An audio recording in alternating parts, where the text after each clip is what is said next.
When it comes to zombie games, many different games that tend to come up.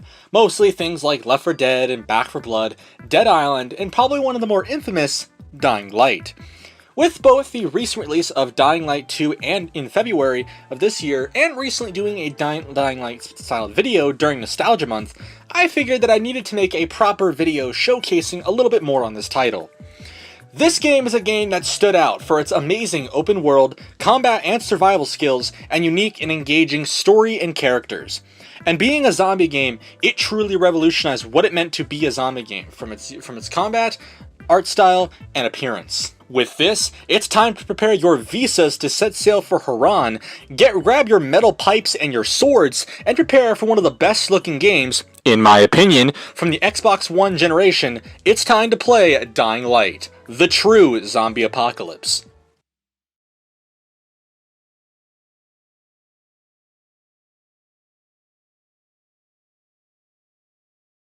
I would like to point out that we are playing on an Xbox console today, so all of the controls, graphics, and features are going to be the same as if you were playing this on an original Xbox One. We boot to the game to find a black and white cinematic, showcasing what essentially is the narration of a news report going over the Harran virus. But it also verifies that the virus is simply in Harran, and only in Harran, which is rather impressive when you consider things like volatiles and mutations. How have they not escaped Harran by now? We're obviously going to get to the following with the countryside and Old Town, but the facts still remain. Why is this not taken over the planet by now? I'm just saying. Getting to the title screen, we find literal promotional material for Dying Light 2. Because hey, they really want you to play it. Also, why do I need a message telling me that the Techland online service is connected? I don't need to know that. Also, why are Facebook pages a thing for a video game that was released in 2015? Seriously, Techland. It's weird. Here in the store, we can see all of the DLC this game had, which is actually a lot more than you would think. And it really goes to show that this game was supported quite heavily through its near 8-year life. And it shows that the developers and people genuinely cared for this game. I mean, heck, they even had special bundles with promotions for other games, like Left 4 Dead, Cavalry, and even Rust. It's pretty insane. The control scheme of this game is also pretty weird, which basically means it's utilizing literally every button on the controller in 7 ways, so just be ready. Be the Zombie, which we won't be getting to today, is a lot like Versus in Left 4 Dead, except it's only 1 special infected instead of 4. But if that special infected was insanely overpowered. There is also community-made maps, which we won't be touching on today, but there is some definitely really good ones in this list, especially over on PC. With this, let's actually begin a new game on Nightmare difficulty, the hardest difficulty in the game, and see what happens. Upon arriving, we get told that Kadir Suleiman has some kind of file that the GRE wants back. So therefore, our main objective heading into the city is to land in Harran and retrieve the file that has a potential for the cure to the Harran virus. Alright, pretty straightforward. We land on the ground and find these losers and proceed to get beaten up to get taken to, quote, Rise. All of you! Stop! Loud noises draw them.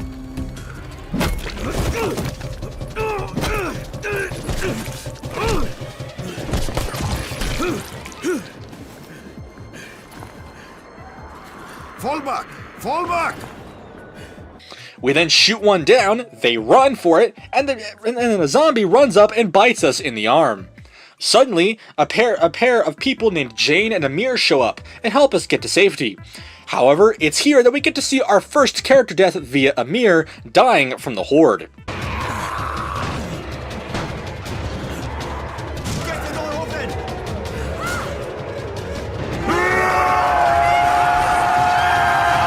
After passing out on the ground next to what might potentially be smash material, we awake in a bedroom with some kids. You pinch him. You're scared. I'm not scared. Then pinch him. He blinked! What? He blinked again! What if he's a zombie? Zombie! Run! Yeah, I'm actually Count Zombie, you're all screwed. Man, what a nice view of the city burning down at the seams. Just like the entirety of Los Angeles. When the developers can't think of interesting movie titles, at least you tried. Also, how is there power in this city still, even if the zombie apocalypse is going on? How? Seriously. Here are some images from the game's future locations, including Old Town on the bottom and the following DLC in the countryside from the top. We're not going to be getting to these in this video specifically, but it actually is pretty good foreshadowing from later on. And here is Jane, implying that there's actually character development for most of its characters, which is honestly pretty impressive. It also kind of gives you an idea that this game's taking place roughly in 2014. I would say it's a pretty good year. We then get told by this guy to go see the boss, and then speak to this lady shortly after to learn that we're named number 31 because we are the 31st infected. She is the 18th. Alright, cool. Yeah, go kid, you play with that can. Yeah, go little can. This guy is dying, I guess, so that's cool. Amir died because of this guy? Quiet. Oh, fuck quiet. Now he's gonna get Amir's anti-scene. Hey, where's room 190? Upstairs. Implying that I suck because I had absolutely nothing to do with Amir's death whatsoever. We then meet the so-called boss named Rahim, and he's also kind of a piece of crap. I don't have time to deal with your bullshit. I've lost contact with one of our guys thanks to the up radios we're stuck with. Do something for me, would you? I don't want to see you or your precious radio anymore, so go be useful somewhere else. We don't tolerate lazy here in the tower. Shut up! The fact that they had ads running about the apocalypse on this TV, and the fact that somehow Harran has power after the outbreak, just genuinely impresses me. Yeah, go kid, you play that Sonic game in that PSP or whatever the heck that is. Now we head for the 13th floor, hoping to find the lost survivor down there. Man, look at this view of Los Angeles. Man, that city like actually sucks, doesn't it? No shame at Los Angeles. Jesus, somebody had an insane Coachella night down here, like good lord. We then get called by the GRE and well, let's be honest, they're kinda pissed. Green here. Where were you? We've been waiting for your report. It's been over 70 hours. I lost my radio for a while. Don't worry, my cover's intact.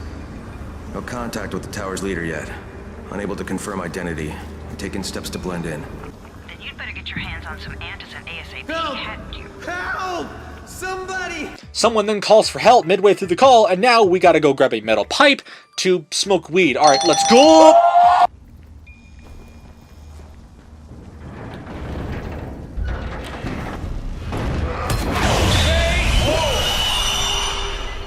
Oh, get wrecked! We then help out Mark by getting some alcohol and gauze to make a med kit, which is where we get to one of Dying Light's major party tricks, and that is looting.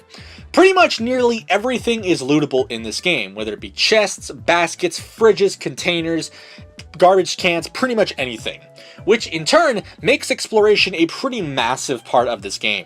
After finding the alcohols and gauze through stealing through people's fridges, we return to help Mark, and Lena shows up, and then we return to the boss's room to find that Rahim actually wants to drop some explosives on a volatile hive. That's pretty messed up, I'm just gonna be honest, but hey, at least he's got some good fun ways to do stuff. Rahim, you are just smart enough to be dangerous, you know that? Omar told me about your plans for the nest. Explosive charges? Really? Yes! Explosives? Oh, I never please. said that. You can't tell a convincing lie to save your life. I know what I'm doing. Yeah? You think you can't die? You're not my mom. I'm not. Our mom's dead. So you might want to be a little nicer to me since I'm the only family you have left. Especially now that Amir is gone. You're Jade, right? Right? I just wanted to thank you for what you did for me and tell you how sorry I am for your loss. I owe you and Amir my life. Yeah, you do. You want to return the favor? Keep my brother from killing himself. No explosives, Rahim. Brother-sister issues. He then tells us to change our clothes because apparently our clothes, quote, don't fit the job that Brecken wants. Now this man is racist for clothing, like good lord. Anyways, we then change and head to the roof to now attempt the parkour section of this video. You want to feel right at home? A crane on a crane. Real funny, yeah, I'm a crane on a crane. Ha ha ha, you're wrong. Also, Jesus Christ, this city is like actually massive. I just wish it was actually this big, but hey, at least we can dream.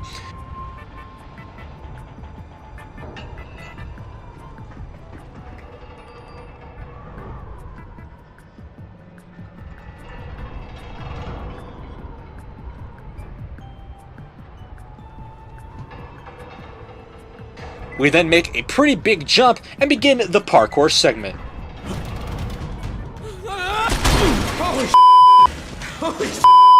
Okay, that's enough. You've got some serious natural talent, man. Either that, done this before. You done this before? Hardly. The closest I ever came to this was running track in high school. Well, then you're a prodigy. No, you actually got it wrong. I was a prodigy of telling people that only a small percentage of people who watch my videos are actually subscribed. So if you end up liking this video, consider subscribing. It's free, and you can always change your mind. Suddenly, we have a literal seizure on the crane. Funny. And Rahim tells us that we gotta go across the street to Dr. Zera to get a shot of antizin. Upon getting downstairs, then this quartermaster gives some actually good advice. I'm kinda shocked. Rahim radioed me about you. Yeah, that's me. Name's Crane. I'm not gonna bother learning your name till you survive a few days, but here, this is for you. By the way, word around the tower is you're just another deadbeat in line for food or antizin. By which I mean, the people here don't much like you. But don't blame them. It's easy to get paranoid when you're isolated. And since somebody's jamming communications to the outside, there's plenty of paranoia to go around. Whole damn city with nobody to call for help but ourselves. You bring me some supplies from the airdrops, though, and you'll see people change their tunes in a hurry. That's a game changer. Thanks. I'll bear that in mind. Listen, is there anything else? I'm in a bit of a rush. Also, if you're looking to get more popular, you can try helping folks. Do a few favors, they might like you more. Might even find a woman. Keep you warm at night. We then take the table leg that has some nails in it, and then head outside for the first time in probably what feels like several days. There's no time to take in the sights. Rahim, maybe I want to take in the sights, just leave me alone. And now it's time to mess with the locals.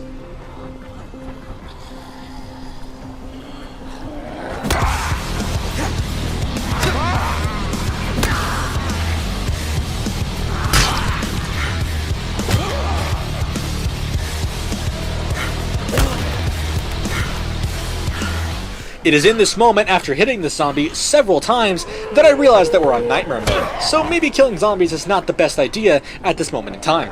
Anyway, we then head into this safe zone and head into this trailer to meet Dr. Zera, a scientist who is working to make a cure for the Harran virus with the help of Dr. Camden, another scientist that is located in Sector 0, aka Old Town. He's a pretty chill dude who, I'm gonna just spoil it now, unfortunately later in the game, legit dies. Now we go talk to Spike, a man who was actually in Dying Light 2. But first, we end up getting a skill point, which can be used to increase our rankings to unlock new skills. It's a pretty simple concept, and it works pretty well.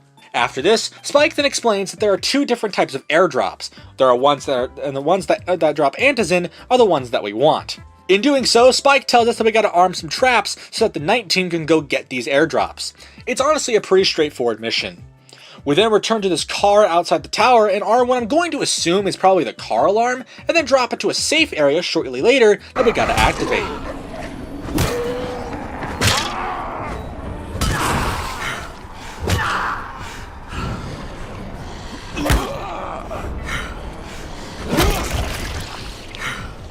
Sadly, this man unfortunately succumbed to the virus, so we basically just have to break every bone in his body and take his house.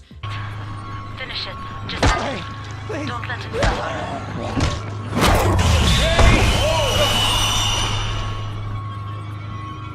But once again, the GRE decides to make their call, and we give them the information. Crane here. Report. Okay, I met this doctor, scientist type. They've got him set up in a sort of research trailer, and he's working on a cure for the virus. His name is Zera. Hello? Do you copy? Affirmative. Secondary objective added. Maintain your cover and secure all of his research. Acknowledge. Your stolen file still takes top priority though, right? Affirmative.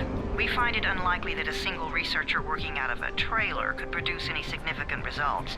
But if he does, we want to see it.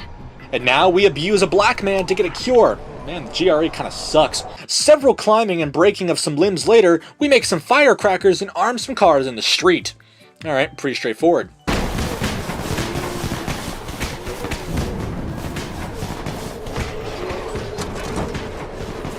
All done with the car, Spike. Keep on like that, you just might make it. 6 traps to a spot, and I shouldn't have to tell you, but don't get caught out in the open. Heading towards the next trap, we loot some houses, rob some boxes for some loot, What a and contraption absolutely you got ruin here. this guy's day. 3 times brighter than an ordinary street lamp. Gives the effect of quite a sunburn.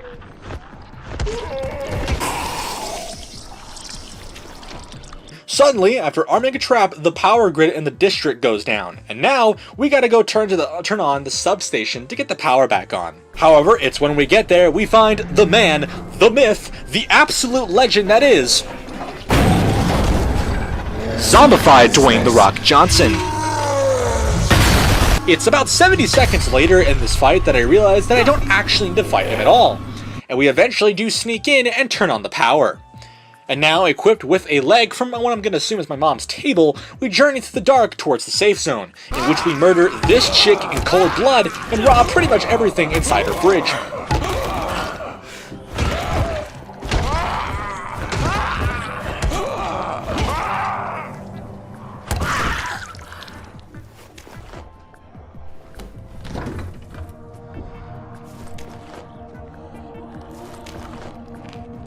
The next morning, we return to Spike and find out that the mission didn't really go that well, because, well, people are dead and Brecken is in a lot of pain. Now, we head back for the tower because Jane has requested all the scouts come in, and now I think I'm in for a court case. Okay, we're going in.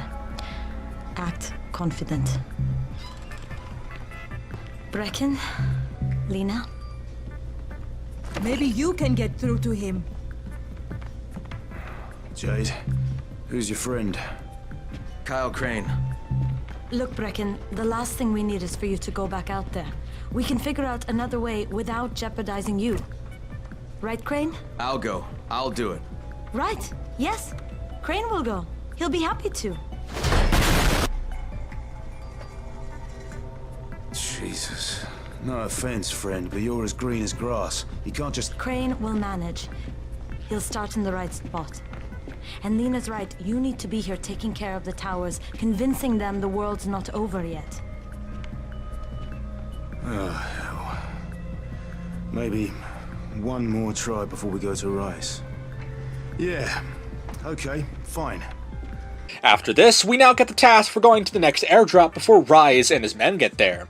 We do actually get the option to pick a side quest here, but for the sake of time, I'm going to show the main quest in full because it's pretty dope. Outside of the tower on this wall, I find a bunch of images that I'm gonna assume is just a bunch of the developers, which, if that's the case, is, kinda creepy. Anyways, we make our way to the airdrop doing the usual looting and killing to find that it's actually empty. But then, a plane flies in dropping 2 more airdrops. We unfortunately lose the first crate to Rise's men and arrive at the second crate at dark, to which we learn that you probably shouldn't be out at dark, for a couple of reasons.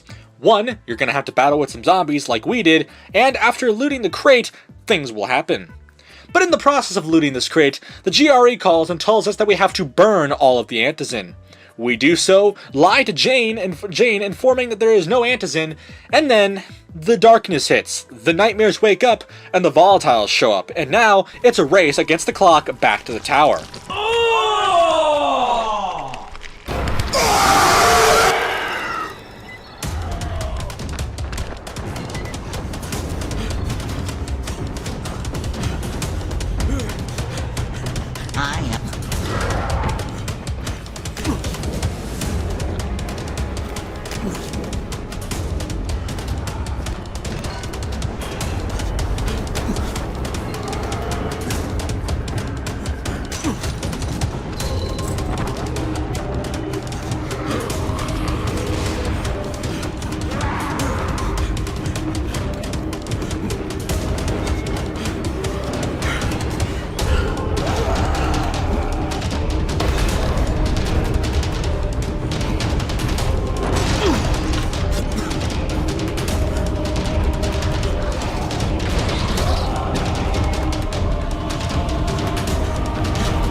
Made it in one piece.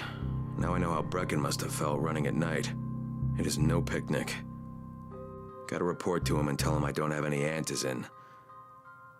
Lying to everyone stinks, but I know the GRE is working for the greater good.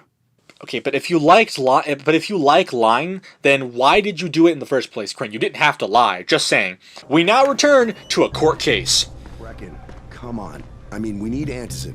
I know, but buying from Rise? You can't be serious. For God's sakes, I'll go.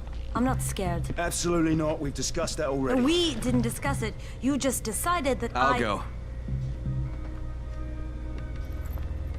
Are you serious? Well, this Rice guy has never seen my face before. Clean slate, right? Could you guys give Crane and me the room, please? Aw, snap, we're about to become friends. It's gonna be lit.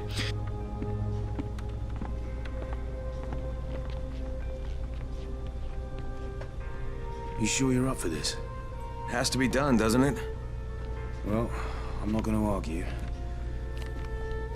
Race's place is over here. Just find out what this will cost us and come back in one piece. We shake hands, the deal is set, and that's where I'm going to stop. To conclude, Dying Light is a game that is still awesome to this day. Its parkour skills and combat are some of the best in the genre, and its world is full of things to explore and find.